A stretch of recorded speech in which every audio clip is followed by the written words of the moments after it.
은퇴 후 재테크 필수 포인트 5가지. 1. 국민연금 최적화하기. 국민연금은 은퇴 후 가장 안정적인 수입원이므로 최대한 활용하는 전략이 필요합니다. 수령 시기 전략적 선택. 국민연금은 받기 시작하는 나이에 따라 금액이 달라집니다. 일반적으로 수령 시기를 늦출수록 매월 받는 금액이 증가합니다. 만약 65세에 받기 시작한다면 기준 금액을 받지만 60세부터 조기 수령하면 매달 금액이 감소합니다. 연간 6%씩 감소. 반대로 최대 70세까지 수령을 늦추면 매달 금액이 더 늘어납니다. 연간 7.2%씩 증가. 따라서 자신의 건강 상태, 기대 수명, 다른 수입원 등을 고려하여 최적의 수령 시기를 결정해야 합니다. 금액 극대화 방법. 국민연금 납입 기간을 최대한 늘리는 것이 중요합니다. 최소 10년 이상 납부해야 연금을 받을 수 있으며 납입 기간이 길수록 더 많은 연금을 받게 됩니다. 특히 20년 이상 납부하면 급격히 연금액이 증가하므로 가능하다면 20년 이상 납부하는 것이 유리합니다. 부부 연금 활용. 부부가 모두 연금을 받을 수 있다면 서로 다른 시기에 수령을 시작하는 전략도 고려해 볼 만합니다. 한 명은 일찍 받기 시작하고 다른 한 명은 늦게 받기 시작하면 초기 생활비와 장기적인 안정성을 모두 확보할 수 있습니다. 추가 납입 검토. 국민연금은 본인이 원하면 추가로 납입할 수 있는 임의가입 제도가 있습니다. 특히 경력 단절이나 자영업 등으로 납부 이력이 부족한 경우 추가 납입을 통해 연금액을 높일 수 있습니다. 또한 임의계속가입 제도를 활용하면 60세 이후에도 65세까지 계속 납부할 수 있어 연금액을 높일 수 있습니다. 예금을 분산하세요. 은퇴 후에는 안정성이 가장 중요하므로 예금 관리에 특별한 주의가 필요합니다. 안전한 금융기관 선택. 모든 금융기관이 같은 수준의 안전성을 제공하지는 않습니다. 시중은행과 같이 규모가 크고 안정적인 금융기관을 중심으로 자산을 관리하는 것이 좋습니다. 금융감독원의 경영실태 평가 등급이 좋은 기관을 선택하고 고금리를 제시하는 불안정한 금융기관에는 주의가 필요합니다.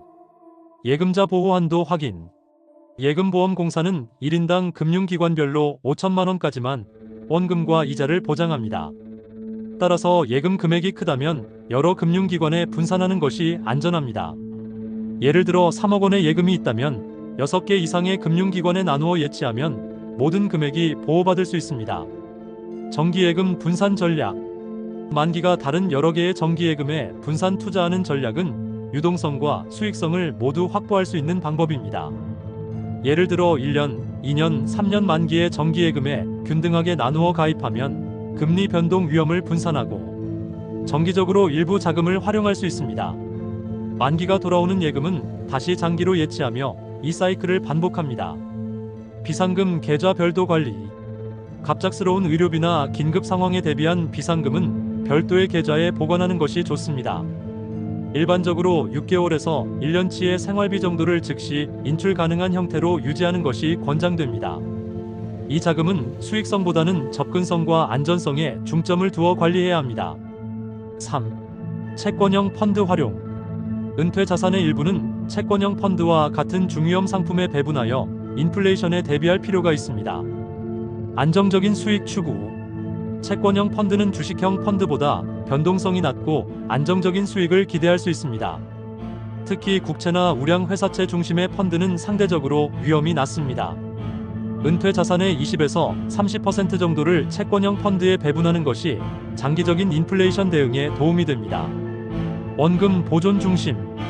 은퇴 후에는 자산의 성장보다 원금 보존에 초점을 맞추어야 합니다. 따라서 채권형 펀드 중에서도 위험도가 낮은 국공채 중심의 펀드나 단기채 펀드를 선택하는 것이 좋습니다. 만기가 긴 채권에 투자하는 펀드는 금리 변동에 따른 가격 변동 위험이 있으므로 주의가 필요합니다. 정기적 이자 수입. 일부 채권형 펀드는 월 배당이나 분기 배당을 제공하므로 정기적인 생활비 보조 수단으로 활용할 수 있습니다. 배당이 정기적으로 지급되는 펀드를 선택하면 연금처럼 활용할 수 있어 현금 흐름 관리에 도움이 됩니다. 리스크 관리. 채권형 펀드도 원금 손실 가능성이 있으므로 분산 투자가 중요합니다.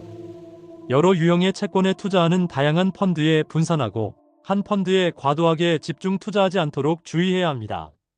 또한 정기적으로 펀드 성과와 포트폴리오 구성을 검토하여 필요시 조정하는 것이 좋습니다. 4. 임대 수입 확보하기. 안정적인 현금 흐름을 위해 부동산 임대 수입을 고려해 볼 수 있습니다. 소형 상가 임대. 대형 상가나 주택보다는 소형 상가에 투자하는 것이 관리 측면에서 유리할 수 있습니다. 동네 슈퍼마켓, 편의점, 약국 등 생활 필수 업종이 입점한 상가는 경기 변동에도 비교적 안정적인 임대료를 기대할 수 있습니다.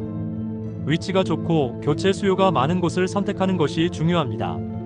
전세 보증금 활용. 자가주택에 살고 있다면 전세로 전환하여 보증금을 받아 이를 다른 임대용 부동산에 투자하는 방법도 있습니다. 다만 이 전략은 부동산 시장 상황과 본인의 주거 안정성을 충분히 고려해야 합니다. 월세 수입 확보. 전세보다는 월세나 반전세 형태로 임대하면 정기적인 현금 흐름을 확보할 수 있습니다.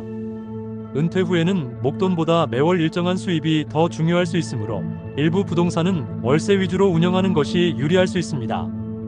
관리비 고려.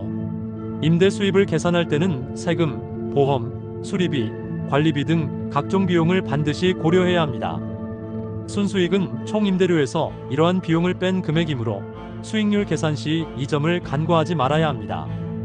특히 오래된 건물일수록 수리비가 많이 발생할 수 있으므로 주의가 필요합니다. 5. 세금 관리는 필수. 은퇴 후에도 세금 관리는 자산을 지키는 중요한 방법입니다. 연금 수령 시 세금 계산. 국민연금은 연금소득세가 부과되며 퇴직연금과 개인연금도 각각의 세금 체계가 있습니다. 연금 수령 방식에 따라 세금이 크게 달라질 수 있으므로 본인에게 유리한 방식을 선택해야 합니다. 일반적으로 소득이 낮은 시기에 연금을 집중적으로 수령하면 세금 부담을 줄일 수 있습니다. 각종 공제 활용. 연금소득공제, 기본공제, 의료비공제 등 다양한 세금 공제 제도를 최대한 활용해야 합니다. 특히 65세 이상 노인의 경우 추가 공제 혜택이 있으므로 이를 놓치지 않도록 주의해야 합니다. 절세 전략 수립. 자산 배분 시 세금 효율성을 고려해야 합니다. 예를 들어 비과세 상품 등을 적극 활용하고 매년 발생하는 이자나 배당금이 기준 금액 이하가 되도록 관리하면 종합소득세 부담을 줄일 수 있습니다. 전문가 상담 활용. 세금 제도는 복잡하고 자주 변경되므로 정기적으로 세무사나 재무설계사와 상담하는 것이 좋습니다. 특히 큰 자산 변동이 있거나 상속 증여를 계획할 때는 반드시 전문가의 조언을 구해야 합니다. 작은 세금 실수가 큰 자산 손실로 이어질 수 있으므로 전문가 비용은 필요한 투자라고 생각해야 합니다.